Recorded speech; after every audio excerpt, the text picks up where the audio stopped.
చూస్ country delight, live better. ఇప్పుడే country delight app ని download చేసుకోండి.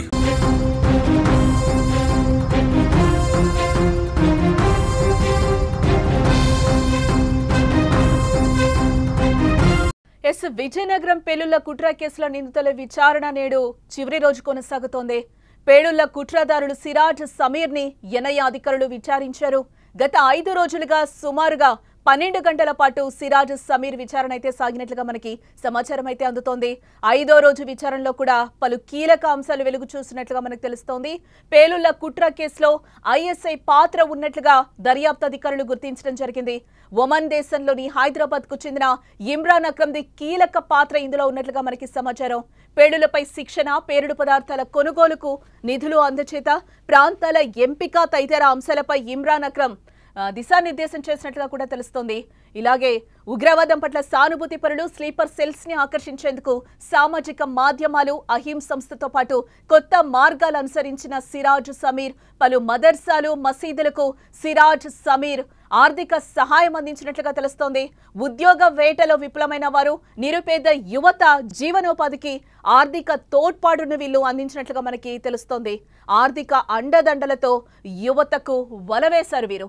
ఉగ్రవాద కార్యకలాపాల పట్ల సానుకూలంగా ఉన్నవారిని స్లీపర్ సెల్స్ గా నియామకం చేసినట్లుగా దర్యాప్తు అధికారుల విచారణలో సిరాజ్, సమీర్ వెల్లడించినట్లుగా తెలుస్తోంది. ఇక ఇదే అంశానికి సంబంధించి మరింత సమాచారం మా ప్రతినిధి పద్మ లైవ్ ద్వారా అందించే ప్రయత్నం చేస్తారు. పద్మ, విజయనగరం పేలుళ్ల కుట్ర కేసు నిందితుల విచారణలో చివరి రోజైతే పలు కీలక అంశాలు వెలుగు చూసినట్లుగా తెలుస్తోంది. ఎలాంటి అంశాలు వారు ఎన్ఐఏ అధికారులకు చెప్పారు? దీనికి సంబంధించిన పూర్తి డీటెయిల్స్ చెప్పండి. జానకి, ఉగ్ర నిందితులు అయినటువంటి సిరాజ్, సమీర్ లో ఈ రోజుతో ఉగ్ర కుట్రకు సంబంధించిన విచారణ అయితే నేటితో పూర్తయింది. అదే విధంగా విచారణ అనంతరం జిల్లా సర్వజన ఆసుపత్రిలో A1 గా ఉన్న సిరాజ్, అలాగే A2 గా ఉన్న సమీర్లకు వైద్య పరీక్షలు కూడా నిర్వహించారు పోలీసుల ఆధ్వర్యంలో. అదేవిధంగా వైద్య పరీక్షల అనంతరం విజయనగరం ఫస్ట్ క్లాస్ మెజిస్ట్రేట్ ముందు హాజరుపరిచిన పోలీసులు హెల్త్ ఫిట్నెస్ సర్టిఫికేట్ తో పాటు వారం రోజుల పాటు చేసిన ఎంక్వైరీ రిపోర్ట్ ను కూడా జడ్జి ముందు ప్రవేశపెట్టారు. అనంతరం మరింత సమాచారం కోసం కస్టడీ అవసరమైతే మరల కస్టడీ ఫిట్నెస్ దాఖలు చేస్తామని పోలీసులు కూడా తెలిపినట్టు సమాచారం.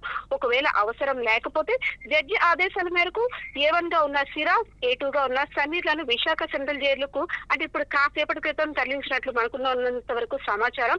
వారం రోజుల పాటు విజయనగరం PTCలో అంటే పోలీస్ శిక్షణ కళాశాలలో సిరాజ్, సమీర్ల విచారణ అయితే కొనసాగింది.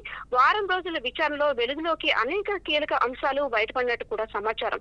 పేలుళ్ల కుట్రల్లో ఐఎస్ఐ పాత్ర ఉన్నట్టు దర్యాప్తు అధికారులు కూడా గుర్తించారు. అదేవిధంగా ఒమన్ దేశంలో హైదరాబాద్ కు చెందిన ఇమ్రాన్ అక్రమ్ది కీలక పాత్ర ఉన్నట్లు కూడా గుర్తించినట్టు ఉన్న సమాచారం. జానకి, పేలుళ్లపై శిక్షణ, పేలుడు పదార్థాలు కొనుగోలుకు నిధులు అందజేత, అదేవిధంగా ప్రాంతాల ఎంపిక తదితర అంశాలపై ఇమ్రాన్ అక్రమ్ దిశానిర్దేశం చేసినట్లు కూడా పోలీసులు గుర్తించారు.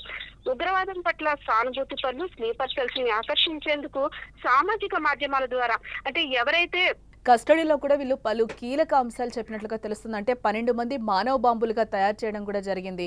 వాళ్ళందరినీ కూడా స్లీపర్ సెల్స్ గా కూడా వాడడం జరిగింది. అక్కడక్కడ కొన్ని పేల్చాలి, కొన్ని ఉగ్రదాడులు చెయ్యాలి అనేది కూడా వీళ్ళు నిర్ణయించుకున్నట్లుగా కూడా వాళ్ళు స్టార్టింగ్ లోనే చెప్పడం జరిగింది. ప్రాథమిక దశలోనే దొరికిపోయాము, అంత డేర్గా కూడా వాళ్ళు చెప్తున్న పరిస్థితి. మేమైతే చాలా ఉగ్రకుట్రలు పన్నాలని కూడా ఫిక్స్ అయ్యామని కూడా సిరాజ్ చెప్తున్న పరిస్థితి అయితే కనిపిస్తుంది.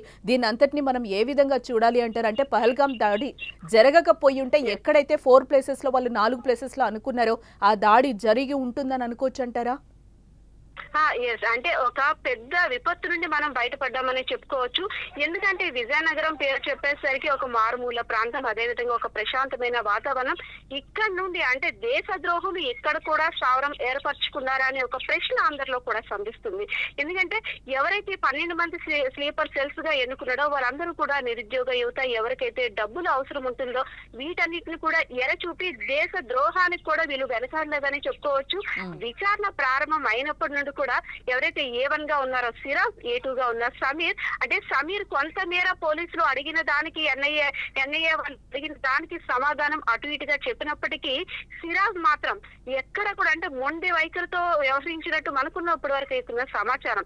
ఎందుకంటే నన్ను గాని పట్టుకోపోయి ఉంటే నేనేంటో చూపించు అని సవాలు విసిరినట్టుగా పోలీసులతోటి కొంచెం రెక్లెస్ గా మాట్లాడినట్టుగా. ముఖ్యంగా విజయనగరం చూసుకుంటే పైడితల్లి అమ్మవారి గుడి, అదే విధంగా మూడు లాంతర్లు, ఇదంతా కూడా రద్దీ ప్రాంతం అనమాట. గంట స్తంభం, అదే విధంగా కొన్ని చారిత్రాత్మక కట్టడున్న ప్రదేశాలన్నీ కూడా జన సంద్రోహంతో ఎప్పుడు కలకలాడుతూ ఉంటాయి. ఇలాంటి ప్రదేశాన్ని టార్గెట్ గా చేసుకునేందుకు నేను ఇంకా కుట్ర పన్నుతున్నాను అని చెప్పినట్లుగా ఉన్న సమాచారం అయితే మనకు ఇప్పటి వరకు ఉన్న సమాచారం. అలాగే పలు మదర్సాలు, మసీదులకు సిరాజ్, సమీర్ కూడా ఆర్థిక సహాయం చేసినట్లు, ఉద్యోగ వేటలో ఎవరైతే ఉద్యోగాలు రాక నిరాశ చెందిన యువత ఉన్నారో వాళ్ళందరినీ కూడా అంటే వీళ్ళతోనట్టుగా భాగస్వామ్యం చేసుకోవడానికి చాలా జీవనోపాధికి ఆర్థిక తోడ్పాటు చేసినట్లు కూడా పోలీసులు గుర్తించారు. అదేవిధంగా ఉగ్రవాద కార్యకలాపాల పట్ల సానుకూలంగా ఉన్న వారిని స్లీపర్ సెల్ గా నియామకం చేసినట్లు గుర్తించారు పోలీసులు. సో ఏదైతేనే అంటే ఇక్కడ నుండి సిరాజ్, సమీర్ అనేటువంటి వ్యక్తులు ఒక్కసారిగా విజయనగరం అంతా కూడా ఉలిక్కి పడింది. ఇక్కడ నుండి ఇన్ని కార్యకలాపాలు చేశారు దేశ ద్రోహానికి. అంటే NIA అధికారులు ఇంటెలిజెన్స్ నిఘా గాని కొరవడితే, ఒకవేళ ఇంటెలిజెన్స్ వారు అని వీళ్ళని తీసుకోపోతే, వీళ్ళని గుర్తించకపోతే ఎంత విపత్తు జరిగేదో, ఎక్కడెక్కడ ఇంకా పేలుళ్లు జరిగేవో. అంటే మన మధ్య కూడా ఇంత మంచిగా ఉండంటే తులసి వనంలో గంజాయి మొక్కలు అంటారు కదా, అలాగా మన మధ్య మనుషులుగా ఉన్న వారే ఇంత దేశ ద్రోహానికి పాల్పడుతున్నారని ఆశ్చర్యం అయితే కలుగుతుంది. నిన్న తెలిసిన విషయం అప్డేట్ ఏంటంటే, ఇప్పటి వరకు మనకు ప్రస్తుతం ఉన్న అప్డేట్, ఎవరైతే సిరాజ్ యొక్క తల్లి సెంట్రల్ జైల్ కి వెళ్ళిన తర్వాత కొడుకుని చూడడానికి వెళ్ళిన తల్లికి కొడుకు ఏంటంటే నా గురించి ఇంకా ఆలోచించొద్దు అంటే ఎంత క్రూయల్ గా, ఎంత క్రిమినల్ గా తన మైండ్ సెట్ అయిపోయిందో మనం ఆలోచించొచ్చు. ఎస్ జానకి. అదే విధంగా తండ్రి రూరల్ స్టేషన్ లో ఏఎస్ఐగా విధులు నిర్వహిస్తున్నాడు. అలాగే సిరాజ్ యొక్క బ్రదర్ కూడా కానిస్టేబుల్. సో ఇద్దరు అండదండలు అని మనం అనలేము గాని ఒక పోలీసు కుటుంబం నుండి వచ్చిన వ్యక్తి ఈ విధంగా కుట్ర పన్నుతున్నాడు అని ఎవరు కూడా ఊహించని పరిస్థితి. అదే విధంగా పేలుడికి సంబంధించిన సామాగ్రి అంతా కూడా విజయనగరంలోని కొండం అంటే కన్యకా పరమేశ్వరి టెంపుల్, అదే విధంగా కేఎల్పురం, ఇక్కడ వివిధ రాష్ట్రాల నుండి వచ్చి ఈ పేలుళ్లకు సంబంధించిన దీపావళి సామాన్లు కొనడానికి ఇవన్నీ కూడా ఒక మార్కెట్ అన్నమాట. సో ఇక్కడ నుండే ఈ కుట్రకి అన్ని కార్యకలాపాలన్నీ సాగించారని ఒక క్వశ్చన్ అయితే, ఈ పేలుళ్లకు సంబంధించిన సామాగ్రి అంతా కూడా వాళ్ళ ఇంట్లో ఉన్న బాత్రూమ్ దగ్గర దాయడం అదొక ఆశ్చర్యం. ఈ కార్యకలాపాలన్నీ కూడా ఇంటి వద్ద నుండి కాకుండా వేరే దగ్గర అంటే కొంత దూరం పక్క వీధిలో ఇల్లు తీసుకొని అక్కడి నుండి అన్ని పనులు అనమాట. ఫోన్ కాల్స్ గానీ, అన్ని నెట్ కాల్స్ గానీ, ఏం మాట్లాడాలన్నా, ఎలాంటి సమాచారం ఎవరికి ఇవ్వాలన్నా, ఏం చేయాలన్నా వేరొక దగ్గర వేరొక ప్రదేశంలో అద్దెకు తీసుకొని అక్కడి నుండి ఇవన్నీ జరిపించేవాడు అనమాట. సో ఏదైతే NIA అధికారులు, ఇంటెలిజెన్స్ అధికారులు రంగంలోకి దిగారు కాబట్టి ఒక పెద్ద ఉపద్రవం నుండి మనమైతే రక్షించుకోగలిగాము. ఇలాంటి వారు ఇంకెంతమంది ఉన్నారో గుర్తించాల్సిన అవసరం ఉందని కూడా విజయనగరం ప్రజలు అంటున్న పరిస్థితి జానకి. ఎస్ పద్మ, మీరు అన్నట్టు మనం చాలా పెద్ద ఉపద్రవం నుంచి బయటపడ్డట్టే తెలుస్తోంది. మనలో ఒకరుగా ఉంటే కూడా స్లీపర్ సెల్స్ గా మన మధ్య తిరుగుతున్న పరిస్థితి కూడా కనిపిస్తుంది.